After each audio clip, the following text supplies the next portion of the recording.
right, guys, so I don't have Kathryn here today. And this is kind of an impromptu thing because Dustin Miller is my business partner from Visalia, California. Happened to be flying out to Las Vegas where I live. He's at my house. We have all the camera equipment at the house. We got our videographer here. So I was like, hey, can we just set this up in the morning?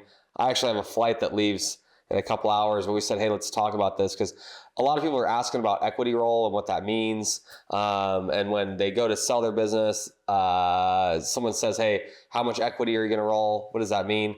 And we decided we'd start talking about it. And we could talk about this for hours, but we should probably go into like the history of how we became partners.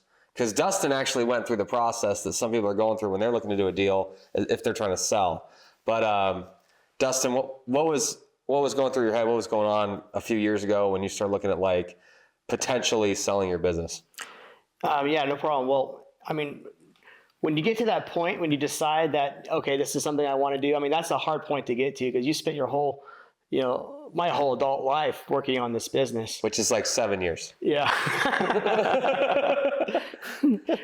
And so, it's a very emotional, but, I was able to get, buy my family's first house and everything, support my kids. And so, it's a very emotional thing. So when I first started getting offers, I was a little surprised because, I thought that, when people buy your business, they just give you all this cash up front and they take over your business. And, that's how it works. But that's not how the offers were coming in. The offers come in as, there's a cash offer now, and then there's a earn out period, normally of 1 year. And then there's a stock option or roll up with them. So the earn out period, could you explain the earn out period? Yeah. So the earn out period is during that next year of that partnership with that company, the better your company does, the more you get paid for that earn out period. So they say like, we're going to set a goal. And if you hit this target, you're going to get X amount of dollars. Right. But then they tell you that's part of the purchase price of the business when they buy it. Yeah. So like, for instance, if you're doing $1 million of EBITDA, you can have a goal. If you go to $1.5 million of EBITDA, we'll give you an extra $1 million. If you go to $2 million of EBITDA, we'll give you an extra $2 million. That's like an earn out period. Yeah. So by the way, EBITDA it's kind of a fancy way of saying profit, but it means earnings before you start screwing with the numbers, basically. So you're looking at that, which is the funny thing is, I want to point this out. Yeah. How long were we talking about potentially doing a deal together before you started going into talking to other people about getting a deal? Probably about 2 years. Yeah. So we talked for 2 years. Then Dustin goes to market, doesn't even tell me he's going to market. I just want to point that out. Right. And starts looking at other people to buy his business after I've been talking to him for a while. And my shop's like 45 minutes away from where his shop was at the time. I just want to point that out, guys, just so we're clear. And by the way, I mean, I think a lot of people, when they're actually looking for deals, so they're on the other end of this, so they're looking to buy, they're always asking me like, how do I find them? How do you find your deals? How do you find your deals? And I think we were talking about earlier, it's like, it's not hunting, it's farming. Right. Like you and I have been talking for years. Dustin and I used to go to conferences together. We'd share each other's price books. We'd talk about everything else. We were very open. Right. Just like hanging out. And the funny thing is that in that case, like worst comes to worst, I'd say what percentage of those deals probably fall apart? What percentage of those relationships where you're building a relationship with another company never turn into a deal? What percentage do you think that is? I mean, most of them probably 90%. Yeah, 90%. Yeah. 95%. Right. But worst case scenario, you made a friend, you helped somebody. Yeah. And that's it. Like, why is that a bad thing? Like, nothing went through. A business deal never came of it. That's okay. Like, it happens. Yeah, we always learn from each other, no matter what. We learn from each other. So Dustin's outgrown his business. You were getting about how much in profit did you get up to at that time? A little over $1 million of EBITDA. So he got to about $1 million to the bottom line, right? And that's a time where private equity companies start looking at you and it starts getting real and they start talking. So you go and you find out that you take it to market anyway. You decide it's probably not your thing. Any other red flags or things that you saw when you were looking at? Well, I took it to market, and then I talked to everybody I knew to try to get advice. And one of the best advice is if you don't fully trust, who you're partnering with, who's buying, if you don't fully trust them, you can only take the deal at the face value, which is the cash that they're giving you. And if you're not okay with walking away with the cash up front, and you don't trust them 100%, then it's probably not a great deal. And so that's the thing that really stuck with me, is that if I wasn't okay with the cash up front and I didn't fully trust them, then I couldn't count on the earnout period. I couldn't count on the equity roll up to get to the number that I wanted. Yeah, that makes sense. I mean, that way the equity roll up or the earnout or whatever that you get just is, gravy if it comes through. Right. So it's called, besides the cash, the earnout and the equity roll up, that's all gravy. Now the equity roll up on some of these companies, it could never happen. Right? Well, let's talk about that, because that's what we want to talk about in this thing is like, what is an equity roll? What does that mean? So if you're selling, let's say, just for round numbers, you're selling your business for $10 million. And they say, okay, we're going to give you, I don't know, $7 million in cash and $3 million in equity roll. What does that mean? Well, the $3 million in equity roll is you're getting $3 million in stocks from their business. So they're basically saying, hey, I'm giving you this much in cash and this much in stock, but it's their business that they're buying you with. Yeah. So then you're hoping that they sell a year down the road, 2 years, 5 years, 10 years down the road. Yeah. And it's the larger business. It's, you're not getting equity in your business. So if your business doubles and then the larger business goes down or fails, like it's not worth anything, it's worth less. And so you have to be insured, like you have to trust that they're managing their larger business correctly for that equity to be worth anything. Yeah, I got to tell you, when we sold Fetch-A-Tech in Las Vegas, I had partners, and I had a few partners that were staying in, and at that point it was only respectful to say, hey, look, like I wasn't going to be staying in afterwards, but I had partners that were working hard. They were great partners, and I said, hey, if you guys are staying in, you guys should be the ones that make the final decision on like which one to take. Right. And the highest offer didn't necessarily make the most sense. The equity roll wasn't right. They didn't really have a lot of trust in that company because it didn't have a huge history in our industry. They didn't have a lot of understanding. So when they chose, we said, look, we're going to pick the highest three. And then out of those highest three, you guys pick whatever you want. They didn't pick the highest number because they went with the company that was like the one they trusted more, right, that had a better track record, that knew what they were doing, even though it meant on that deal, it was about $1 million less for me of personal income. And I just had to watch it. And I was like, look, like I'm not going to fight to get the best deal because it's in their court. They're going to be staying here and they're going to have to deal with this. And they're the ones that should, are going to have to work with them in the future as this goes on. Yeah. I think a lot of people need to know that. Like sometimes it ain't, Yeah, it's not one and done. It's not one and done. Yeah. It's a longer process. So with these equity rolls, now can it be a good thing? Yeah, absolutely. Yeah, absolutely.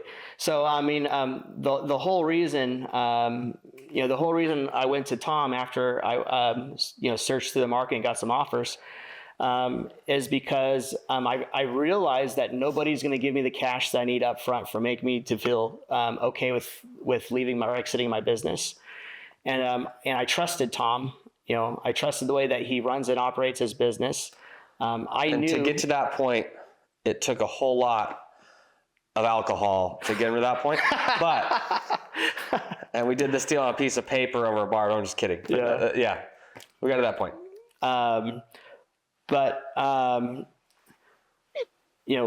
Seeing what the value of my business. So like, I would say, I mean, if you're looking for a cash deal on $1 million EBITDA, I think a 6X is probably a good number for a straight up cash deal. Well, let's say Right.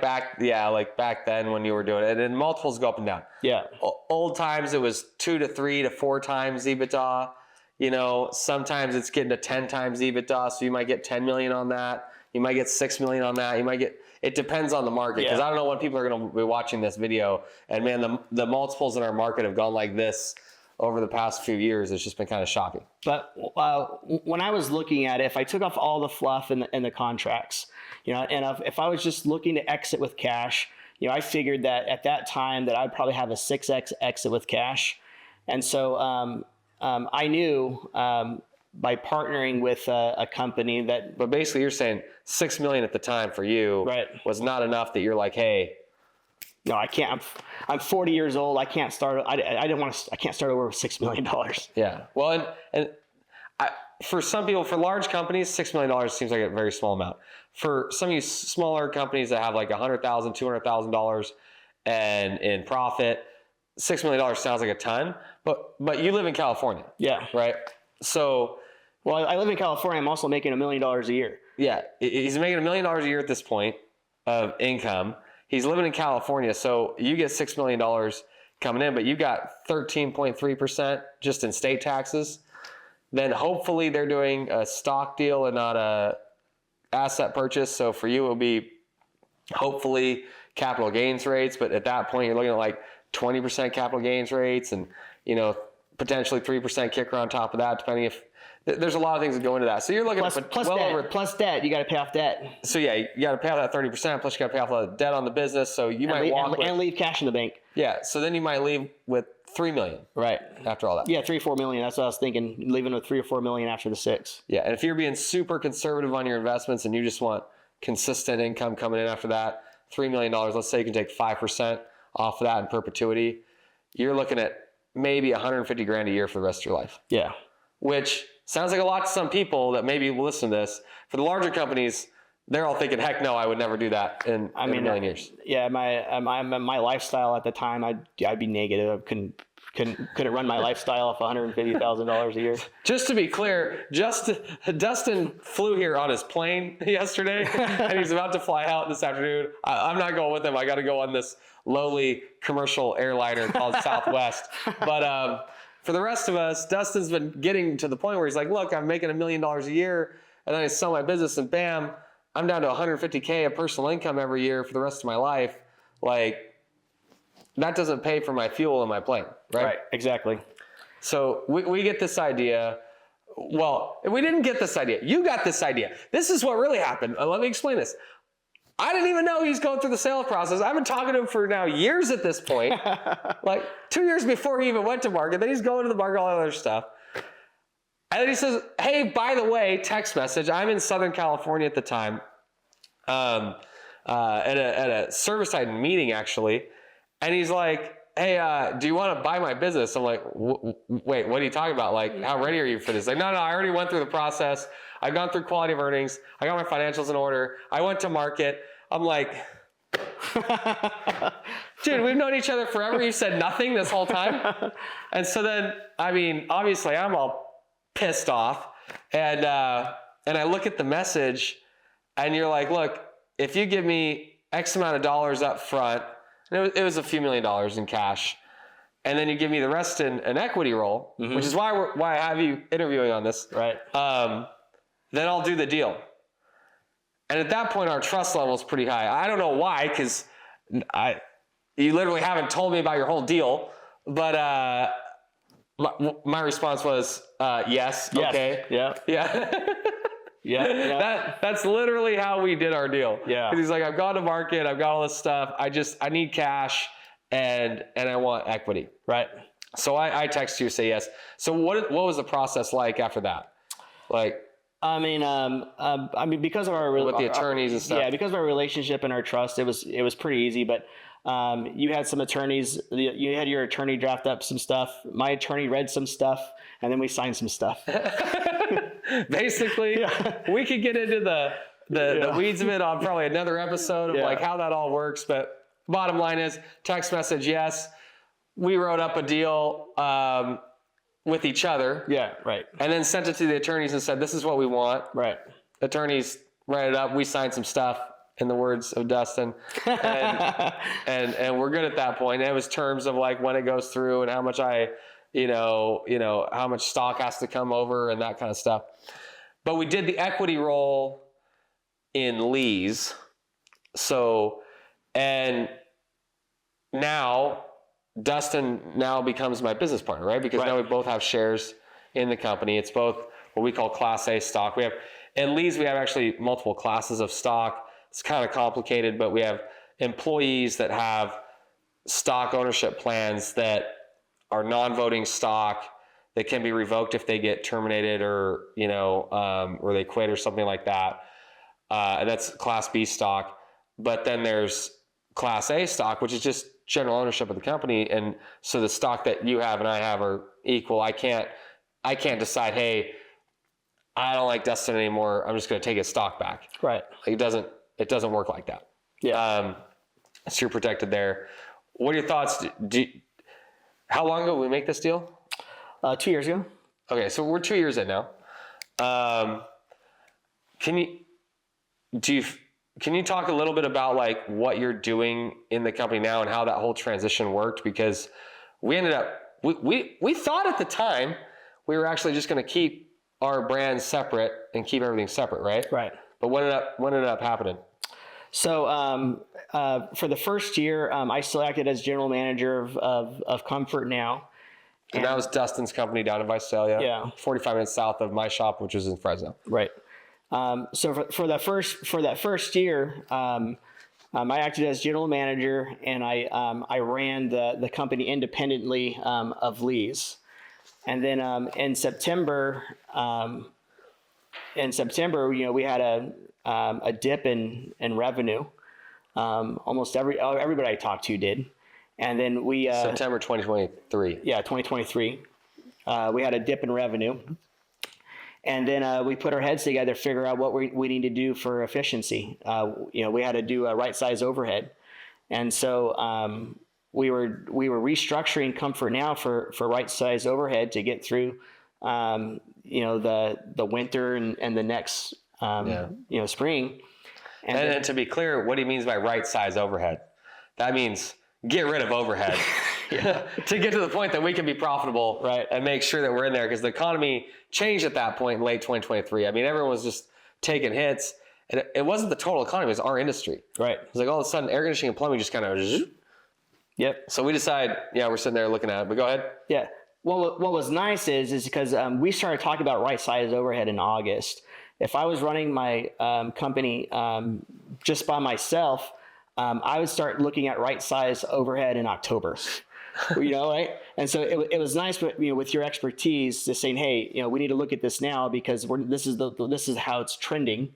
Yeah. And we need to make changes now. So by the time October hits, we're already there. Like we're not scrambling to trying to figure it out. Yeah. And so that was nice to have your foresight to figure that out. But what we ultimately decided was that would make the most sense is just to merge the two companies together, so we can really increase operational efficiency and make everything work better. Yeah, it worked really well. I mean, we made a lot of changes during that time period. Yeah. But I mean, I remember our first meeting that we said, I checked on my calendar the other day, it was August 4th. And the crazy thing is we thought we were making, we were making money because it was June, July, August. By the way, Fresno, Visalia area, if you don't know what the weather's like out there, if you've ever been to the surface of the sun, that's what it feels like in about August in those areas. And so, I mean, you could be completely drunk and probably still make money in August if you knew how to fix an air conditioner. Yeah. I mean, but we were making money, but we weren't making as much as we thought we were. We had our budget. We were starting to fall short of budget. And for me, those were the lights that were going off. I remember, and I called you guys and I flew out there and I was like, guys, I know we're making money and I know it looks good right now. This is going to be pretty bad. And so we started talking about right sizing. We started reducing overhead at that point and trying to reset our company for where we need to be. And then, man, September came and it was just like the floor fell out from under us. Yeah. And so, go ahead. Well, it was that September was a punch cut, because we had all these plans. But what happened is that, we went back to the table and we reorganized and we rethought and we replanned, and we came up with a new game plan that we launched in November. And then now coming into this year, like we're double what we did double what we did the same amount of revenue in January that we did in August. In July. Or July, yeah, that's right. July was our best month in the planet. January in our area, it's like 60 degrees, 70 degrees. No one's buying air conditioning. But we did more revenue then than we did in August. And the thing is, I mean, Kathryn, my counterpart on this podcast, is like, had a lot to do with that. We had a lot of stuff going on. She made things happen. But it started with cut. We had all kinds of stuff that we had to start cutting in like September. Right. Even before we knew how bad September was going to be. And if we knew how bad September was going to be, we probably would cut more. We just knew it was not going to be good. Right, yeah. But yeah, we cut a little bit in August that we thought that September was going to be, and then September was worse. Worse than we thought. Yes, we had more cuts in September. And then November, we got a new game plan together and executed it. We started seeing the new game plan in November. Like we started seeing the change in November. December was a completely different company. Yeah. And then January, we were just full execution January. We did as much revenue in January as we did in July. Yeah. The interesting thing on this is that, we've been pushing hard on a lot of things, and I can't take credit for most of that. I mean, I've been helping on the phone, talking through things and like raising flags where I can. You've been working really hard with Kathryn and doing things. Kathryn's been just pushing hard and driving that company in the direction. She changed call center managers. She changed the outbound calling routine. She did a whole lot of things that just like changed the performance pay and everything else. And I think that's what really separates companies. Is like Ara Medesian called me the other day, this is a couple months ago, because we saw ServiceTitan saw dips across the country hitting September, October, November, and all of a sudden the growth rates of companies across the country were going down because we could see that data across ServiceTitan accounts. And he said, Tom, I know there's a bunch of companies out there that are still performing as an employee of ServiceTitan, but because I own companies, I can't go see your data. So he gives me a list. He's like, look, there's like 6 people that are doing really well. So I think it was like 10. He said, can you call these people and find out what they're doing differently? Like find out what the, changes. And the thing is that with us, it was Lee's was on that list. I was proud that was the case. And I start calling them and I'm like, what are you doing differently that's like making you, perform when everybody else is taking a hit? Mm-hmm. And the consistent answer was always, well, we're just doing what we've always done. I don't see anything different. And I thought that's really weird. Like, what is it then that they do that's so much different? And what I realized was at the end of it, when I got into it, I realized it's leadership. Right. The companies that have strong leadership are the ones that will turn around good times, bad times, sour times. It doesn't matter. They don't come to work like these leaders. They don't come in and say, oh my gosh, the weather's killing us, blah, blah, blah. I mean, I think I was talking to Darius Livers from FH Fur, and he came into the office one day and they said, oh man, Darius, he said, why aren't the numbers up? He's like, oh, the weather, man, the weather's not good. He's like, I don't pay you to be the weatherman. Yeah. I don't need a weatherman. I got the news when I turn on the TV. I know what the weather is.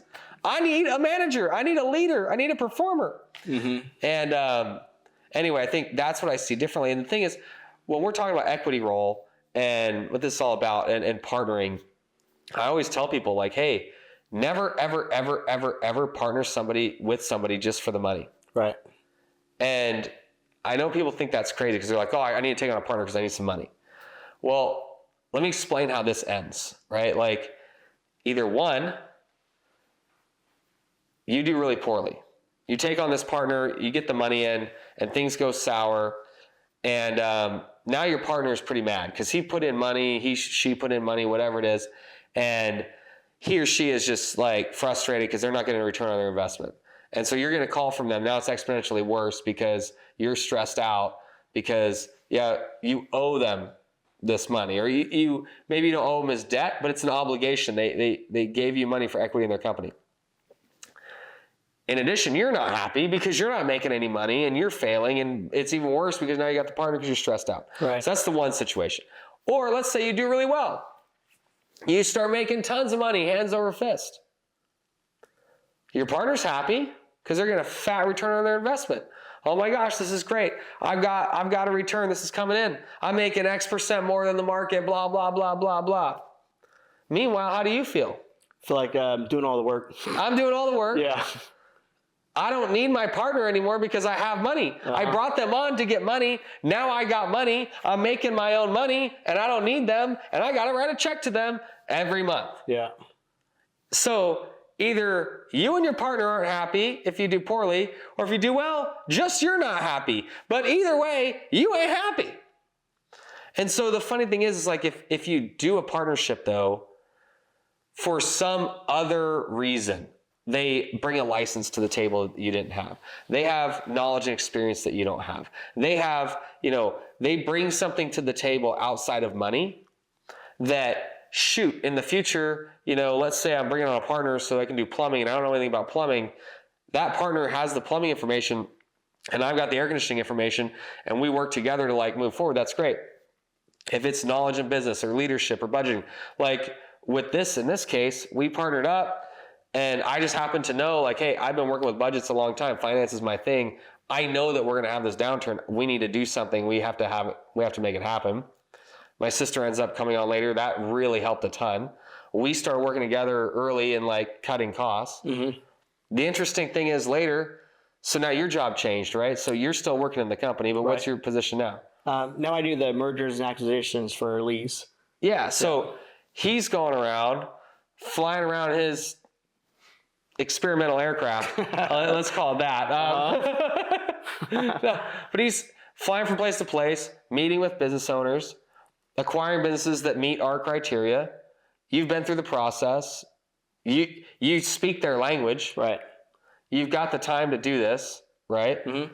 And you just go make it happen because now we've merged our two companies together, cut out those costs. We're profitable now, growing faster now.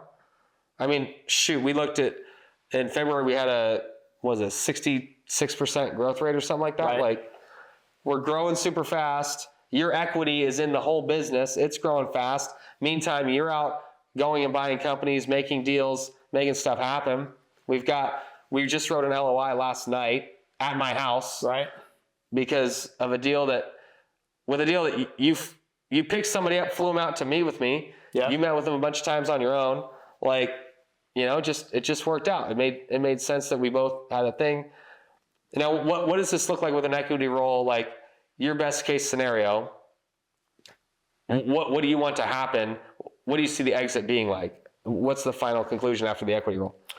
Well, let's say, okay, so I got, for me, I took 50% in cash and I took 50% of my business as an equity role, right? I mean, right off the bat, that 50% doubled, right? Just partnering. Yeah, let's explain how that works. How does it go that like as soon as you roll your equity, it basically doubles the value of whatever that is? So let's say that we evaluated that 50% at 6x. Well, when we rolled it to Lee's. So let's just say his business is worth, just for round numbers, let's say it was worth 10 million. Yeah. And so let's just say you got 5 million in cash up front, then you get 5 million in equity, mm-hmm. right? In Lee's. Mm-hmm. But let's just say in order to get that number, let's say it was a 10x on your business. So let's say you had $1 million of profit, and so you're getting a 10x on your business. So 5 million up front, 5 million in cash to get the $10 million. So 1 million times 10 is 10. So now your 5 million that you rolled, what happens to that 5 million? So in equity that you got? So now that 5 million, it's in with it goes with Lee's multiple. Yeah. So and Lee's is a lot bigger. yeah, Lee's is a lot bigger. They have a lot bigger EBITDA, and they have a better multiple in the marketplace. So right off that bat, that 5 million goes from a 10x to a 14 or 12 or 14 or 15x, whatever the multiple we can get Lee's to. Yeah. So if he was at 10x for his 5 there, let's say that million in profit in his company now all of a sudden is worth 15x, theoretically. Yeah. Might be great. Not a whole lot of investors want to pay high multiples in California because, we love those California regulations. But let's just say theoretically that's it. All of a sudden, that makes your $1 million EBITDA company worth 15 million, and so your half that you rolled is now worth 7.5 million. Yeah, that's just day one though. That's day one. Yeah. The day we signed the paperwork. We haven't grown any EBITDA. We haven't done anything else. Immediately, bam, your equity becomes worth a lot more than it was when you were just on your own. Right. Now let's explain that real quick, because private equity investors, they pay lower multiples on these companies because if it's smaller, it's higher risk. I was talking to them, it's like, look, like if you have in some of your cases, you might have a company that makes $100,000 a year of profit. Private equity companies don't want to come and buy your company because they know that $100,000 a year of profit, you could lose one employee or you could have a bad day or something else and your entire profit goes away. It's too risky for them to mess around with that. Additionally, the amount of time, effort, and energy it takes for them to buy a $10 million revenue company, and this is about the same it takes to buy a $100 million revenue company. So why would they spend all their time and money and effort buying the smaller ones when they can buy a bigger one? If you could think about this, is they want to put their money to work. Yeah. Right. If you put money in a thriving business, the business is going to do better. Yeah. Right. If you put money in a failing business, you're just going to spend more money. Yeah. And so as you get bigger, the multiple goes up. So it's not linear. It's, as your profit goes up, they say, oh, I'll pay a bigger multiple, which is why rolling equity tends to make a lot of sense for people to have smaller businesses, because then it's like, oh, I might only be able to get a 5 or a 6x. Maybe I'll get a 7x. Maybe I'll get a 10. But if I roll into this, they can get a 17, 18. I mean, you see some of these really big companies turn at big multiples, and it makes a lot of money. Right. It's not all bad. Yeah. You might be able to make some cash on that. So, and it's happened. Very frequently.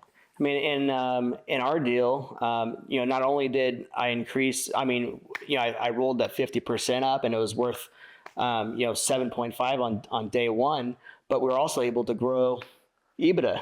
Yeah. And so now the EBITDA is going up, profit's going up. Yeah. Company's going up. I mean, we're talking about, like I said, this year we're going to really blow that up. January, I think we're like 64% increase. February was 66% increase. We're looking at these huge. In March, we didn't have quite as high as like 40% increase. But I mean, you start seeing those numbers and it's just like, wow. Yeah, I think we're probably going to more than double EBITDA this year on that. Yeah, we should be more than 100% growth rate on EBITDA because we didn't increase our overhead as much as quickly as our revenue went up, which is just awesome. Which will take that, now that we doubled EBITDA, it takes that 7.5 to 15.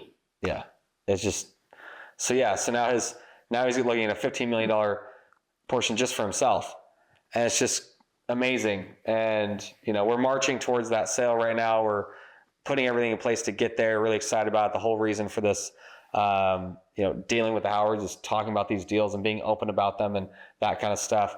As you know, with our numbers in our company, we'll be very open with them and give exact numbers. With Dustin, it was his deal. It's his personal income. I don't want to get into his personal finances. So I kind of, fogged up the numbers a little bit on that so we don't have to go too far into it. But the principles are the same. I think the principles we got from this is one, like, when you first go to market, make sure that you actually know what they're offering you. Right. If they come and say, I'm offering you $10 million, but, and all the buts have this and this and this and this and this and this and this, and a bunch of caveats, you don't know where they're going. That's a problem. I would say that that when people don't when they've been go to market, what they don't understand is that there's a cash offer, there's a earn out offer, and then there's a roll up offer. There's 3 offers. And then what they also don't understand is that there's also debt, that they're going to have to pay off. You're going to have to pay off all your debts when this happens. Yeah. And then you get the cash, and then you get the earn out, and then you get the roll up. And then they don't also understand the amount of cash they have to leave in the bank. They think they're going to clear out, they have $700,000 cash in their bank account, so they're going to be able to clear out. And that's not the case. They have to leave operating capital. So that the company can buy an operating business. Yeah, so they can buy an operating business. In many cases, yeah. Yeah, so there's a lot of things that you get kind of surprised about on the offers and how to sell your business. So those are I would say the big things here that people maybe they didn't think about up front. Yeah, so make sure you understand the deal that's being offered. The second thing is, I think that I got from you, is that if you're going to do any deal with anybody, regardless of whether or not there's even an earn out, is you got to have trust. Yeah. Yeah. If you don't have complete trust, all you can bank on is that initial cash offer. You can't bank on the stock. You can't bank on the earn out. All you can bank on is that initial cash offer. And if that initial cash offer isn't going to work for you, and you don't have complete trust, then the deal probably doesn't work. Yeah. because at that point you're basically getting married. Yeah. And it's really hard to get a divorce in business. Yeah. And it usually, you don't walk away 50-50 like you would in divorce. You walk away with, they get everything and you're just done. Well, you just got whatever the cash was. Yeah. Whatever the cash offer was. Exactly. Yeah. So anyway, thanks everybody. I hope this makes sense on what equity roles are and how that works out. I hope we helped you out, and Dustin and I got to have this fun conversation on a Friday morning before he flies out back to California. Thanks everybody. Appreciate it.